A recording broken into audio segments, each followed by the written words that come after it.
mereka punya SOP kebencanaan itu komplit sekali, tebel lah. Begitu rapi lah, ada business impact analysisnya, kemudian artinya udah certified lah untuk yang namanya Business Continuity Management System ISO 22201. Begitu kejadian di Palu, Pak, dari sekian banyaknya SOP, itu yang pakai yang sesuai dengan kondisi saat itu paling cuma berapa ya, sangat kecil sekali. Kenapa? Karena pada saat mereka mendesain BCP-nya, Business Continuity Plan, maupun SOP-nya, itu skenario-nya selalu dibatasi. Artinya, mungkin pada saat itu RTO-nya, recovery time objektifnya 2 kali 24 jam. Kenapa? Asumsinya gempa-gempa walaupun skala besar, mungkin gedung masih ada. Gempa-gempa mungkin skala besar, infrastruktur listrik masih ada. Gempa-gempa walaupun besar, mungkin infrastruktur jaringan telekomunikasi masih ada. Nah, begitu gempa Palu, tiga-tiganya nggak bisa. Akses bantuan tidak mudah, sehingga mereka membutuhkan waktu. Yang tadinya RTO, recovery time objektifnya itu ditetapkan oleh perusahaan ini untuk kantor cabang mereka di Palu adalah 2 kali 24 jam, itu sudah terlewat. Kenapa? Karena butuh bantuan pertolongan dari luar aja, akhirnya 3 hari baru bisa bantuan itu terakses dan bisa cepat ya, listriknya dan jaringan telekomunikasi. Nah, apabila Bapak Ibu mengalami kondisi seperti ini, mau tidak mau kan kita harus tingkatkan kesadaran masyarakat.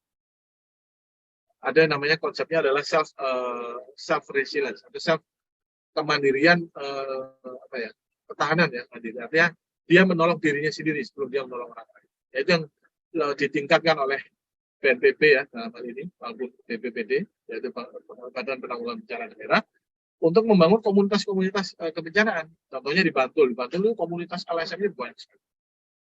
Nah, di situ LSM itu bermitra dengan masyarakat bermitra dengan pemerintah, dalam ini adalah BPBD, Badan Penanggulangan Bencana Daerah, wilayah Bantul itu koordinasi Pak, kerjasama, bikin program bareng, ya, memperkaya literasi, dialog, sambil sesekali mereka simulasi. Nah, ini sebenarnya kalau kegiatan-kegiatan ini dilakukan mandiri ya, tanpa kalau nunggu pemerintah dunia ya banyak gitu ya, kemudian nunggu inisiatif dari pemerintah juga pemerintahnya mungkin ya sibuk atau bagaimana. Nah, sebaiknya dibangunkan itu peran masyarakat tadi. Ada inisiator, ada perencana, ada pelaksana. Konsepnya adalah dari, oleh, dan untuk masyarakat. Itu udah sebenarnya udah kayak demokrasi lah. Karena apa, Bapak? Pada kenyataannya yang menolong kita adalah tetangga terdekat atau katakanlah manusia yang hidup pada saat itu terdekat.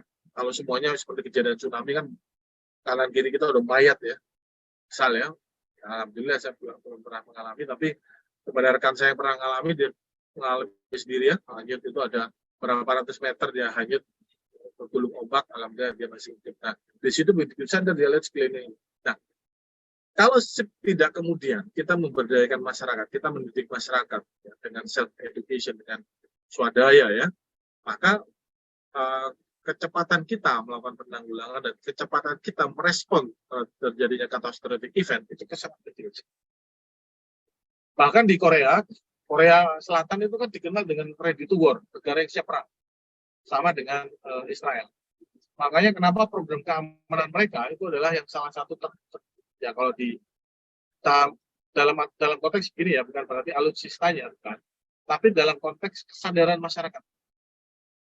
Karena orang-orang di Korea Selatan itu kapanpun bisa ambiar itu, Seoul atau sama kota yang terdekat dari Pyongyang lah, untuk terjadinya perang yang namanya perang nuklir atau katakanlah ya perang terbuka.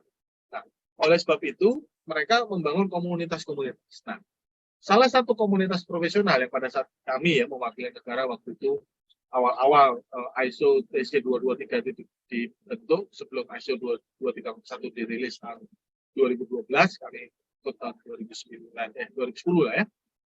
Nah, itu Korea itu sudah memiliki yang namanya BCP Association at the time, 2010-2009. BCP Association itu anggotanya itu adalah korporasi-korporasi besar, contohnya Samsung, LG, ya, Hyundai, Daewoo, dan termasuk beberapa anak perusahaan. Nah, tujuan mereka adalah membangun literasi, khususnya untuk di dunia IT ya, yang mereka bangun. Kemudian diturunkan dari sisi konteks business resilience, yaitu tadi membangun kesadaran. Karena ya mereka paham, kapan aja negara kita bisa pecah perang. pada saat pecah perang terjadi chaos. Nah, framework mereka ya ini ada bagian dari disaster yang harus kita kelola dengan baik agar dampaknya tidak besar sekali kerugian dan mungkin kematian dan sebagainya. Nah, komunitas BCP Association ini yang mungkin perlu dikembangkan ya di Indonesia, karena di situ konglomerat bersatu, duitnya banyak, kemudian membangun literasi secara gratis ya, masyarakat ya waktu itu memang prioritas untuk IT, sudah dikembangkan ke yang sifatnya sektoral ya, ada yang petrochemical dan sebagainya, dan lain sebagainya. Nah, memang ini kita perlu ya, kerjasama yang lebih aktif gitu ya, bukan berarti cuman kalau kerjasama udah lama kerjasama, cuman masalahnya aktif dalam melakukan kegiatan-kegiatan preemptif dan preventif khususnya itu memang kita masih mengalami tantangan lah, bukan ada kendala ya, tapi ada tantangan di situ yang harus kemudian kita sadarkan bersama-sama dengan. Nah, kalau di dalam konteks organization, dalam business continuity management system, kebutuhan dan ekspektasi daripada relevan interested party atau katakanlah pihak-pihak yang berkepentingan. Kalau di sini kita lihat dalam korporasi ada namanya citizen, warga, pelanggan, distributor, stakeholder, investor, owner, insurer, ya, government, regulator, recovery service supplier, kemudian di sisi kanannya juga ada namanya kompetitor, ada media. Ini lebih komplit sekali kalau dalam korporasi kita harus pilih. Makanya kalau namanya stakeholder mapping ya, kalau dalam ISO 31000 yang bisa kita pakai di dalam ISO 22301 untuk kita melakukan namanya kerjasama pentahelix atau lebih dari pentahelix. Ya, ada kompetitor, kemudian ada media, ada komentator, ada trade group, ada tetangga neighbor, kemudian pressure group ya, LSM, ada emergency services ya, kemudian ada respon agency, ini ada beberapa yang private juga ada, dari pemerintah yang bisa TNI, BNPB, dan sebagainya. Kemudian transport service dan dependent staff, atau staff yang standby ya, oke terjadi sekarang. Nah ini Bapak Ibu sekalian, kalau dalam konteks organisasi, bagaimana kita melakukan multi partnership, jadi kita mau nggak mau harus melakukan mapping stakeholder. Nah kalau di dalam organisasi ada namanya top management ya, harus memiliki accountable terhadap business continuity policy ya, dan pelaksanaannya. Kemudian siapa yang melaksanakan dan memaintain BCMS ya. Kemudian siapa yang memaintain business continuity prosedur siapa saja. Kemudian siapa saja yang memiliki business continuity prosedur, artinya tergantung masing-masing fungsinya, ada fungsi keuangan, ada fungsi IT dan sebagainya. Dan itu tergantung dari ancaman masing-masing dan tergantung dari dampaknya masing-masing. Ya, kemudian insiden respon personel. Ya. Nah, di situ ada authority to invoke, kemudian appropriate spokespeople, ya, kita siapkan jubirnya. Kemudian respon timnya, ya. Di sini ada staff, nah inilah bagian daripada interested party yang harus kita kalkulasi di dalam konteks korporasi apabila terjadi suatu event, khususnya yang namanya kategori katastrofik. Nah ini Bapak Ibu sekalian, ini bisa tergambarkan ya, jadi nggak cuma sebenarnya mungkin Bapak Ibu juga sebenarnya sudah kerjasama ya, secara kontekstual, tapi mungkin belum terstruktur ya kerjasamanya, ya, sehingga belum terlihat bagaimana hak dan kewajiban atau tanggung jawab masing-masing pihak. Nah ini di sini kita lihat bagaimana the needs dan expectation of relevant interested party berdasarkan perannya masing-masing, kepentingannya masing-masing. Nah, di dalam kita membangun namanya organization resilience. Organization resilience itu dibangun tidak hanya dalam perspektif kepentingan perusahaan. Karena organization resilience itu juga bisa menjadi perspektif kepentingan stakeholder yang lain. Ini yang harus kita lihat. Ya, bagaimana pentingnya kita membangun ketahanan atau ketangguhan organization untuk menghadapi semua potensi gangguan dan ancaman kebencanaan.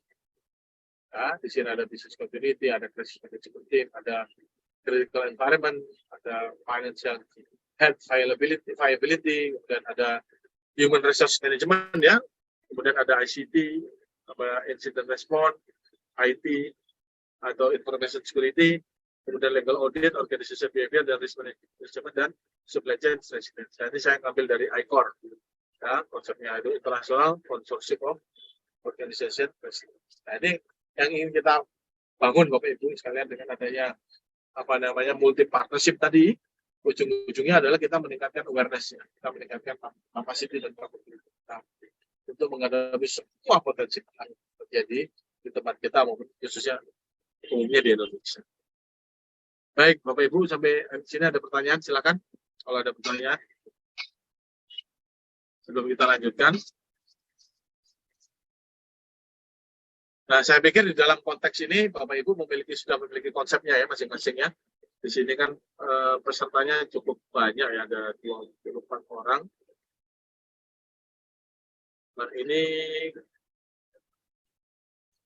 ada Pak Gus Dermawan, Pak Andri Saputra ya, Pak Bu Arun ya, Bu Arun atau Pak Arun, Bu Devi, Pak Ferry, Pak Gita. Nah, ini mungkin bisa berbagi apa kira-kira yang bisa di-share kepada komunitas di sini sehingga kita membangun kerjasama ya, kerjasama yang erat untuk kemudian menghadapi kebencanaan secara kolektif, ya, terutama khususnya untuk sektor industri yang terkait. Contohnya apa? Contohnya misal telecommunication dengan perbankan, itu harus ada kolaborasi. Kemudian telecommunication dengan power supply ya dalam ini.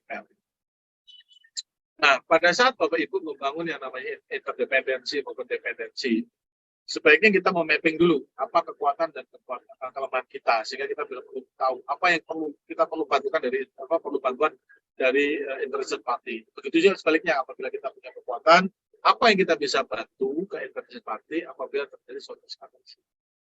Nah, cuman kalau di dalam kita menerapkan yang namanya self-assessment, baik itu namanya business impact analysis, baik itu namanya risk statement analysis, sampai membuat BCP, nah itu kadang-kadang kalau kata saya, ya berhentilah bermain seperti Tuhan.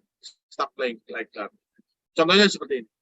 Contohnya waktu itu kami pernah membantu salah satu anak perusahaan PLN, di mana dia fokusnya adalah pembangkitan ya, pembangkitan baik itu listrik maupun uap maupun yang sifatnya PLTGU, combined cycle.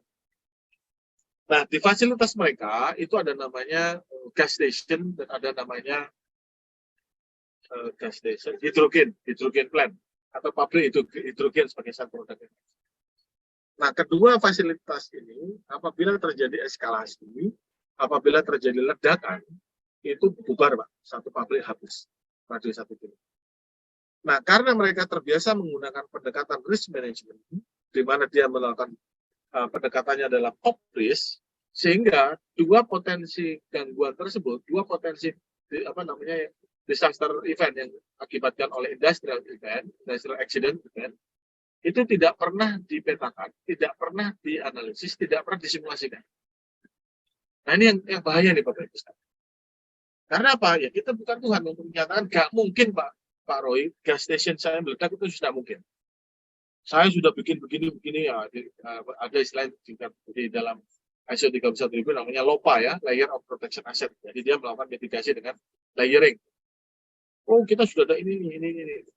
Kan tetap aja kita manusia Pak, tempatnya sama. Suatu ketika terjadi misoperation atau misconduct atau terjadi act of God itu contohnya misalnya ada petir gitu ya. Petir nyambar fasilitas tersebut dan ledak, itu kan nggak lucu juga. Ya, seperti yang saya kasih contoh misalnya di Balongan, di Cilacap, ya, yang sering kena terus ledak, bukan kebakar lah. Nah, itu yang kita perlu pahami bersama, ya. Bahwa penting yang namanya melihat konteks organisasi, memahami proses itu penting sekali. Baru kita bicara multi partnership, baru kita bicara di mana saya interdependensi saya, di mana saya dependensi saya dengan masing-masing step. Itu Bapak Ibu sekalian. Ya. Jadi kalau analogi bencana kan di Indonesia banyak sekali bencana, mulai dari yang gempa sudah ya, sudah di mana waktu itu Batavia sempat kena tsunami ya, dapat masih Batavia. Nah, potensi itu apakah masih terjadi di Indonesia? Allahu alam. Tapi secara konsep atau secara penelitian itu bisa saja terulang kembali. Jadi